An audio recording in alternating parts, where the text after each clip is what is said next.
جو چشموں میں اور باغوں میں ہوں گے، متقین ہوں گے،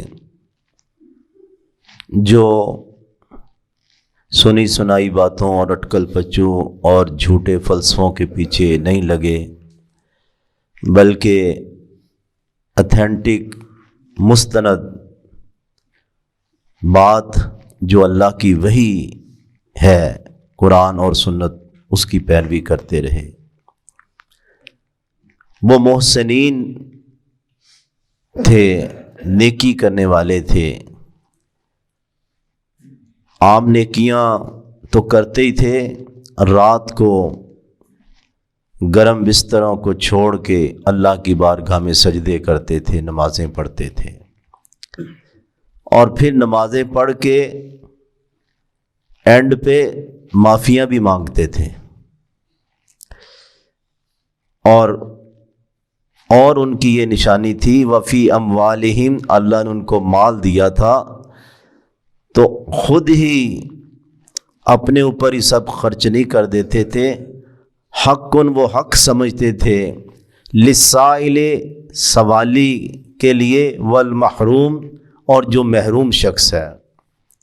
وہ معاشرے میں دیکھتے تھے یتیم بے سہارا کون ہے، بیوہ کون ہے، معذور کون ہے جو کام کاج نہیں کر سکتا، یا بیمار شخص کون ہے جو محنت مزدوری نہیں کر سکتا، یا کون ہے کہ یار جس کو فیکٹری سے یا کام سے جواب مل گیا، تو وہ آنکھیں کھول کے رہتے ہیں اور سمجھتے ہیں کہ مجھے رب العالمین کی طرف سے یہ میری ذمہ داری ہے کہ میں ان لوگوں کا بھی خیال کروں۔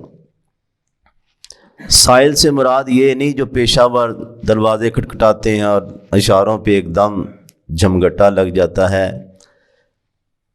بلکہ وہ جو واقعی محتاج ہے اور واقعی ضرورت مند ہے، جو آپ کے پاس آیا، تو ان پہ بھی وہ خرچ کرتے ہیں۔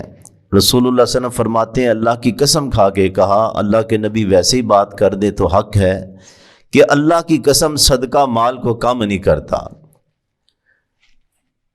ڈاکٹروں کے پاس بندہ یعنی کہ جان چھوٹ جاتی ہے یا کم جاتا ہے اگر بندہ صدقہ مسلسل کرتا رہے۔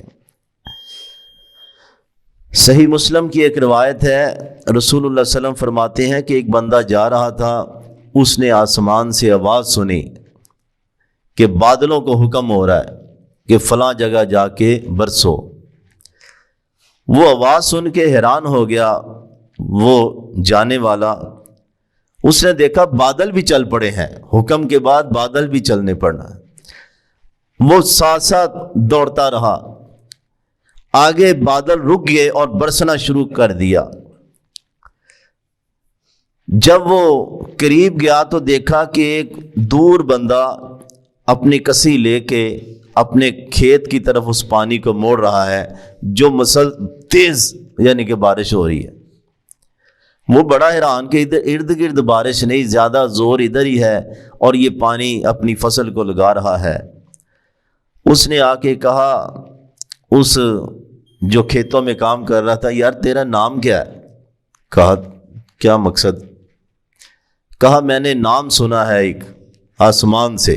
اللہ اکبر۔ اس نے اپنا نام بتایا تو کہا تو کیا عمل کرتا ہے کہ رب العالمین آسمانوں سے حکم ہے کہ فلاں جگہ جا کے برسو۔ کہا میری فصل ہوتی میں 3 حصے کر لیتا ہوں، ایک گھر والوں کے لیے رکھ لیتا ہوں، ایک غریبوں مسکینوں محتاجوں کے لیے، اور ایک حصہ دوبارہ پھر اسی جگہ انویسٹ کرنے کے لیے، کھیتی باڑی کے لیے رکھ دیتا ہوں۔ تو ایسے بھی بندے ہوتے ہیں، اور آج جتنے بڑے بڑے کاروبار کرنے والے ہیں ان میں اکثر یہی ہے جن کا کاروبار بڑھ رہا ہے کہ خرچ کرتے ہیں۔ یہ ایسا ہے کہ جس طرح درخت کی ٹہنی کو کاٹا جائے تو وہ یہ نہیں کہ اتنی رہتی، 3 شاخیں نکل آتی ہیں۔ یہ فطرت کا نظام ہے کہ جس جیب سے اللہ کی راہ میں بندہ خرچ کرتا رہتا ہے وہ بھرتی رہتی ہے، وہ ختم نہیں ہوتی۔ بلکہ بڑے بڑے کاروباری لوگوں نے تو اپنا جس طرح ہوتا ہے نا پارٹنر حصہ رکھ دیا ہے کہ یہ زکوٰۃ کے علاوہ، زکوٰۃ تو دینی ہے، اس کے علاوہ پارٹنرشپ رب کی رکھ دی ہے، اور وہ سمجھتے ہیں کہ جب رب کی پارٹنرشپ ہے یہ کاروبار پھر ڈاؤن نہیں ہوگا، فلاپ نہیں ہوگا۔ اللہ اکبر۔ تو تھوڑا اللہ نے دیا ہے یا زیادہ ہے، وہ کوشش کرے کہ اپنی ماہانہ آمدنی میں سے رب کی راہ میں، کیونکہ اللہ نے تو اتنا ہی پوچھنا نا جتنا اس کے استطاعت ہے۔ اور خرچ کرنے سے کیا ہوتا ہے؟ مال کی محبت کم ہوتی ہے، خرچ کرنے سے اللہ کی محبت بڑھتی ہے، جنت کی محبت بڑھتی ہے، اور اسے پتہ ہے کہ مجھے آخرت میں اللہ مجھے یہ چیزیں دے گا۔ تو اہل جنت کی یہ بھی صفت ہے، وفی اموالہم، ان کے مالوں میں حق ہوتا ہے، للسائل والمحروم، سوالیوں کے لیے اور محروم شخص کے لیے۔ بلکہ یہ سمجھے رسول اللہ صلی اللہ علیہ وسلم کا فرمان ہے کہ تمہیں محتاجوں کی وجہ سے ملتا ہے، یعنی کہ تمہیں مل رہا ہے، اللہ دے رہا ہے محتاجوں کی وجہ سے، کیونکہ تم تقسیم کرتے ہو تو اللہ نے تو تمہیں اپنا کیشر بنایا ہوا ہے۔